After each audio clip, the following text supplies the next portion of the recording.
नमस्कार दोस्तों, स्वागत है आपका SSC learning point by Singh sir. आज हम करेंगे प्रॉफिट एंड लॉस का पार्ट नंबर 10, यानी कि ये हमारा आज लास्ट पार्ट होगा प्रॉफिट एंड लॉस का। यानी कि आज हमारे 2 चैप्टर समाप्त हो जाएंगे। आप लोग कमेंट करके बताइएगा प्रॉफिट एंड लॉस की रिवीजन करके आपको कैसा लगा, क्योंकि मैं बेसिक तो करवा नहीं रहा हूँ कि एक एक चीज़ आपको समझाएं कि कोई चीज़ है 100 से 120 बढ़ी, फिर यहाँ से ये देखो यहाँ से हमारा सेलिंग प्राइस बन गया, इसका मान क्वेश्चन में हमें 240 दिया गया था।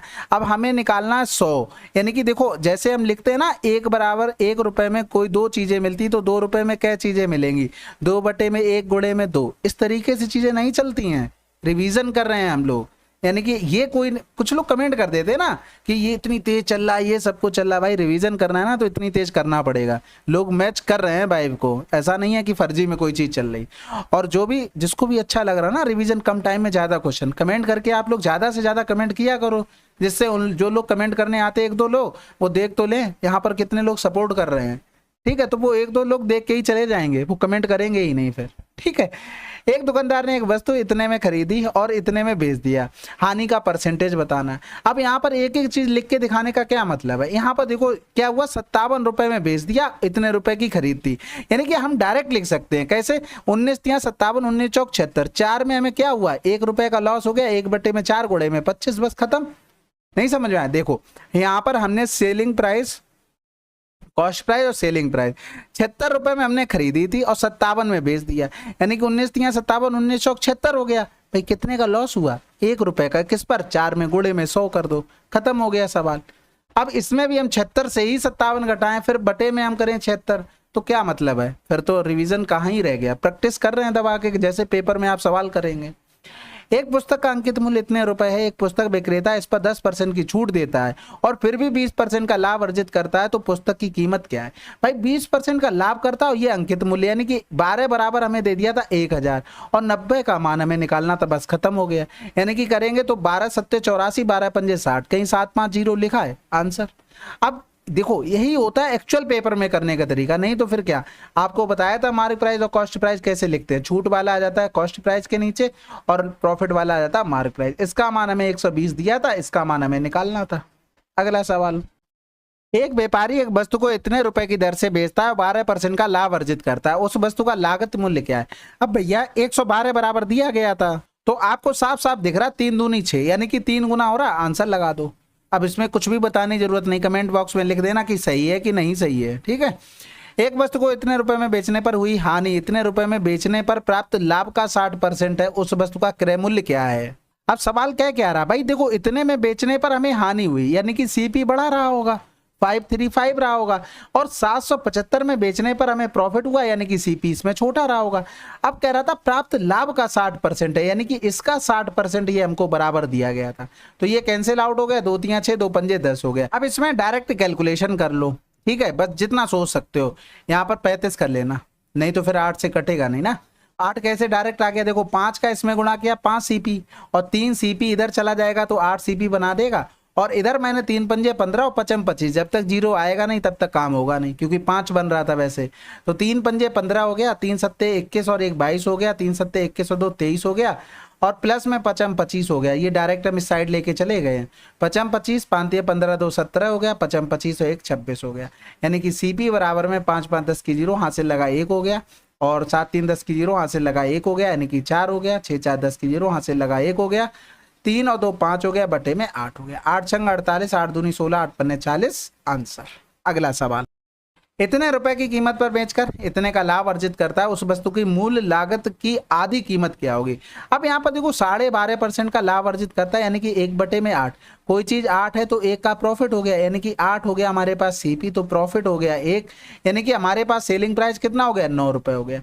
अब 9 बराबर हमें दिया गया था 27 63, यानी कि 9 तिया 27 हो गया और 9 सत्ते 63 हो गया।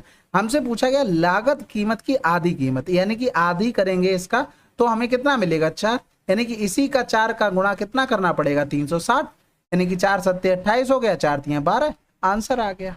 अगला सवाल, एक दुकानदार किसी वस्तु के क्रय मूल्य पर 42% की वृद्धि करता है, उसकी बिक्री पर 42% छूट रखता है, तो उसकी कुल परसेंटेज लाभ और हानि बतानी है। अब देखो 42 की वृद्धि की, फिर 42% की छूट कर दी, तो आपको पता है कि वृद्धि और छूट और दोनों ये सेम हो तो क्या करते हैं, दोनों का गुणा बटे में 100, बस ये आ जाएगा, वो भी लॉस वाला आएगा, यानी कि ये आंसर हो नहीं सकता, ये हो नहीं सकता। अब यहाँ पर यूनिट डिजिट दोनों में दी गई। अब 42 का स्क्वायर निकालना बहुत आसान है भाई, ये 50 से कितना कम है, 8 कम है, तो लास्ट में 64 लिख दो, जितना कम है उसी का स्क्वायर लिख दिया। 25 से 8 और कम कर दो, बस खत्म हो जाएगा, यानी कि 17 64 आंसर आ गया। ठीक है, पॉइंट लगाते रहना 100 का, बाकी नहीं। मतलब हमने ये क्या किया, 50 से 42 का कम है, 8 कम है, तो 8 का स्क्वायर 64, और जितना ये कम है 8 कम है ना, उतना 25 से कम कर दो। 25 से कम किया 8 तो 17, यही डायरेक्ट स्क्वायर हो गया 42 का। किसी का भी कर सकते हो आप, 42 का, 43, 44, 45, किसी का भी। अगला सवाल, इसी वस्तु को इतने रुपए में बेचने पर उसी वस्तु को समान दर से इतने रुपए में बेचने पर प्राप्त लाभ से 60% अधिक हानि होती है, उस वस्तु का क्रय मूल्य ज्ञात कीजिए। यहाँ पर अधिक को हटा लेना, 60% हानि होती है, बिल्कुल सेम डिट्टो सवाल है, अभी हम लोग करके आए थे। कौन सा सवाल था, ये वाला। इसी की तरह आपको उसका आंसर लिखना है कमेंट बॉक्स में कि 332 का ऑप्शन ए या बी या सी। ठीक है, अधिक करने से इसका आंसर नहीं आएगा, आप अधिक करके एक बार ट्राई करना, तब भी बताना क्या आंसर आया। अगला सवाल, एक दुकानदार एक वस्तु को इतने रुपए में बेचता है, इतने का लाभ कमाता है, उस राशि को बताएं जो उत्पादन के क्रय मूल्य के आधे के बराबर है। अब इसमें कुछ बताना पड़ेगा, कुछ भी नहीं, इस टाइप का भी सवाल कर चुके। 1/8 का लाभ, यानी कि 8 अगर हमारा सीपी हो गया तो प्रॉफिट 1 हो गया, यानी कि एसपी अगर लिखेंगे तो ये 9 हो जाएगा। अब इसका मान हमें दिया गया था 2736, यानी कि 9 तियां 27, 9 चौक 36। हमें निकालना क्या था, इसका आधा, यानी कि 1/2 करेंगे 4, 4 का मान 304 गुना कर देंगे, 4 चौकू 16, 4 तियां 12, यानी कि 12/16 आंसर। अगला सवाल, पुराने स्टॉक को समाप्त करने के लिए एक व्यक्ति ने 3420 में एक चाय का सेट बेचा जो लागत कीमत से 43% कम था। इस पर 10% लाभ प्राप्ति हेतु विक्रेता को सेट अधिक में बेचना चाहिए था। तो वो कह रहा था 43% कम था, किससे, जो लागत कीमत से, यानी कि 3420 में बेचा, वो 43% 100 से कम था, यानी कि बचा कितना हमारे पास 57%। हमें 100 का मान निकालना था, तो 6 सत्ते 42, 6 पंजे 30, ये 6 गुना हो गया, यानी कि सीपी यानी कि कॉस्ट प्राइस हमारे पास 6000 रहा होगा। कह रहा इस पर 10% लाभ प्राप्ति हेतु विक्रेता को सेट इतने अधिक में बेचना चाहिए। बताओ कुछ सवाल में बचा क्या, तो यहां से इसको कैंसिल आउट करेंगे, 11 छक्का 6600, कितने अधिक में बेचना पड़ेगा, घटा दो, 0 10 से 2 गया 8 हो गया, 5 से 4 गया 1, 6 से 3 गया 3, यानी कि 3180 अधिक में बेचना होगा। अगला सवाल, 10% का लाभ मिलाकर किसी वस्तु का विक्रय मूल्य 440 था, 370 में वस्तु पर कितने परसेंट की हानि होती। भाई देखो 440 का मान दिया गया था 110, हमें 370 का मान निकालना था, ये कैंसिल आउट, 4 आ गया, इधर करेंगे तो 4 नेम 36 हो गया, बचा 1 हो गया, 4 दूनी 8, 4 पंजे 20। भैया एक चीज बताओ, ये हमने 10% बढ़ाया था और ये आया हमारे पास 92.5, यानी कि 100 से 93 गया, 7 बचा, 7.5% की हानि होगी। अगला सवाल, 192 पेन का क्रय मूल्य 10 रुपए है, तो 5 रुपए में कितने पेन खरीदे जा सकते हैं। अब भैया एक चीज बताओ, 10 रुपए में 192 है, तो 5 इसका आधा हो जाएगा ना, 192 बटे में 2, 2 ने में 18 हो गया, 2 छक्के 12। बताओ, आसान ही था सवाल। कुर्सियों और मेजों का मूल्यों का अनुपात इतना है, यदि कुर्सियों का मूल्य मेजों के मूल्य से इतने अधिक है तो मेजों का मूल्य ज्ञात कीजिए। भाई इनका डिफरेंस देखना, 4 दिया गया था हमारे हिसाब से क्वेश्चन में 4200, मेजों का मूल्य बताना यानी कि 5 का मान, तो ये हो गया हमारे पास 4 एकम 4 हो गया, 0 4 पंजे 20 हो गया, गुणे में 5 कर दो, 0 पचम 25, 5 एकम 5 हो गया, 52 50 लिखा है आंसर। 17 मीटर कपड़े का मूल्य इतने रुपए है, तो प्रति मीटर कपड़े का मूल्य ज्ञात कीजिए। प्रति मीटर का मतलब है 1 मीटर का, यानी कि 17 का प्राइस है, यहाँ पर गुणा करेंगे 7 7 49, 49 में 5 जोड़ा तो 54 हो गया, 7 7 49, फिर 5 जोड़ देंगे 544 बटे में 7, तो 1 मीटर कपड़े का निकालना था, तो यहाँ पर कर देंगे 7 8 56 से बनेगा नहीं, चलो पूरा लिखते हैं क्योंकि अपॉन में आ रहा है ना बटे में, यहाँ पर कर देंगे बटे में 17, तो 17 तियां 51 हो गया, 17 दूनी 34 हो गया, तो इधर 7 चौक 28, 4 बटे में 7, ये आंसर आ जाएगा। अगला सवाल, जंको ने एक वस्तु को इतने की हानि के साथ इतने में बेचा, 10% का लाभ के लिए उसे इस वस्तु को मूल्य को कितना बढ़ाना चाहिए था। तो भैया 12% की हानि का मतलब 88 हो गया, 220 हो गया। अब 110% का लाभ की बात कर रहा था, ठीक है, तो 11 8 88 हो जाएगा, इधर करेंगे तो 8 8 24 ज्यादा हो जाएगा, 8 दूनी 16, 6 बचा, 8 7 56, 8 पन्ने 40, यानी कि 220 घटा देंगे तो हमें कितना बढ़ाना चाहिए था, 55 बढ़ाना चाहिए था। ठीक है, अगला सवाल, एक वॉशिंग मशीन का विक्रय मूल्य इसके क्रय मूल्य का इतना है, यानी कि 3 एकम 3 और 1 4/3, यानी क्रय मूल्य 3 है तो 3 का 4/3 करेंगे तो 4 विक्रय मूल्य हो गया। प्रॉफिट 1 का किस पर 3 पर, गुणे में 100, 33 से 1/3। अगला सवाल, एक खराब वस्तु जिसका मूल्य 1200 है को 15% की हानि पर बेचा जाता है, यदि मूल्य में और 5% की कमी हो जाती तो इसका विक्रय मूल्य क्या होगा। देखो मूल्य 1200 को 15% की हानि पर बेचा गया, यानी कि हमने देखा तो ये 85 करा था, 5 की कमी और की जाती तो ये 95 हो जाता, यानी कि हमें इनका गुणा करना है बस। तो यहाँ पर देखो 2 बार तो गुणा करना ही पड़ेगा, तो इसको 17 पना 85 कर लो, इसको 12 पंजे 60 कर लेंगे, गुणे में 17 कर लेंगे, गुणे में 95। अब देखो 2 ही बार अभी भी करना है, ठीक है। अब एक जीरो तो आना ही आना है, बाकी तो हमें गुणा करके ही पता लगेगा, क्योंकि अभी जब तक 5 और 6 रहेगा ना तब तक जीरो बनते ही रहेंगे। तो सबसे पहले जीरो का 6 का गुणा कर लेते, 0 6 पंजे 30 हो गया, 6 9 में 54 और 3 57 हो गया, 17 सत्ते 119 आ रहा है, यानी कि यहाँ से देखेंगे 17 सत्ते 119, यहाँ से लगा 11, 17 पना 85 और 11 96, यानी कि 969 लिखा कहीं आंसर। बाकी आप करते रहो, 1200 का 85%, फिर गुणे में 95%, जीरो जितने लिखने उतने लिखते रहना आप। वेट शामिल करने, बच्चा बैट लिखा है, करने पर एक टेलीग्राफ का मूल्य इतना हो जाता है, यदि बैट का दर 12% है तो टेलीविजन का मूल्य कीमत क्या थी। भाई मूल्य कीमत 100 थी, 12% शामिल किया तो 112 हमारे हिसाब से हुआ, क्वेश्चन में 14,000 हो गया। अब हमें 100 बराबर निकालना था, यानी कि 14 अट्ठे 112, 1/8 गुणे में 1000 गुणे में 100 हो गया, तो 8 सत्ते 56 हो जाएगा। अच्छा 8 एकम 8, 2 बचा, 8 दूनी 16, 8 पन्ने 40, आंसर 12500। अगला सवाल, किसी उपयोग किए गए फोन को 6160 में बेचकर राजन को कुछ वर्ष पहले उसके द्वारा व्यय की गई राशि से 44% कम राशि प्राप्त हुई। राजन को 5% लाभ लेने के लिए उसे किस कीमत पर बेचना चाहिए। आसान है भाई, 100 रुपए की चीज है, 44% कम राशि प्राप्त हुई, यानी कि कितनी प्राप्त हुई 56। अब 5 अधिक चाहिए, यानी कि 105, यानी कि यही 56 का मान हमें दिया गया था 6160, हमें 105 का मान निकालना था।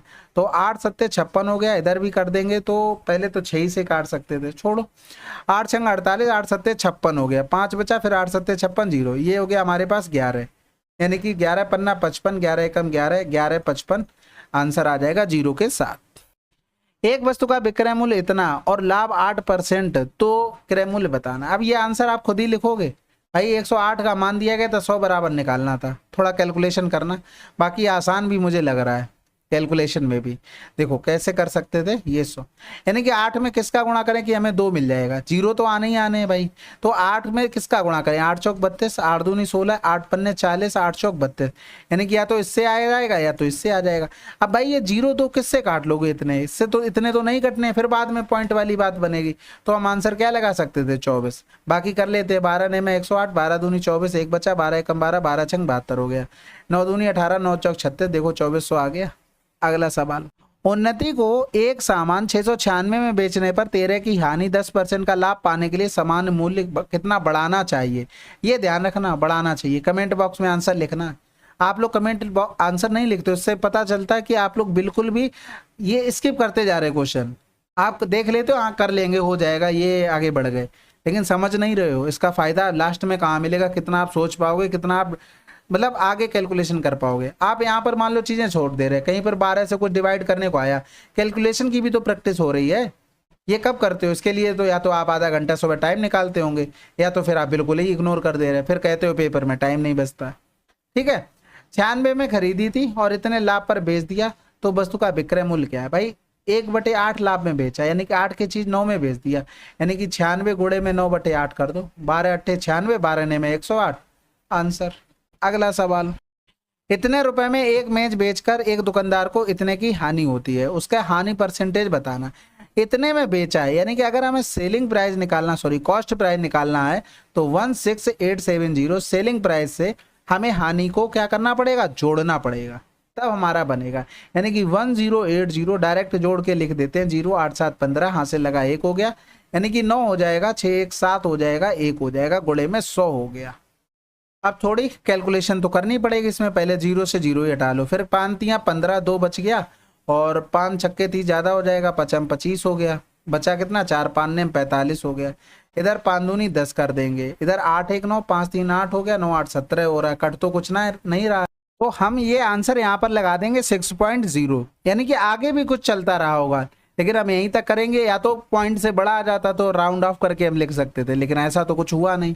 अगला सवाल, 16% लाभ के लिए, अच्छा ये कंफ्यूजिंग भी हो सकता है, इसको स्टार मार्क कर लेना, क्योंकि ये होता है ना कि मान लो पूरा पूरा तो डिवाइड होगा नहीं, यानी कि 6 समथिंग हो नहीं सकता, तो उस हिसाब से ले जाओगे तो ये गलत हो जाएगा। लेकिन इस हिसाब से आपको सोचना है कि उसने पूछा दशमलव तक पूर्णांकित हमको बताना है।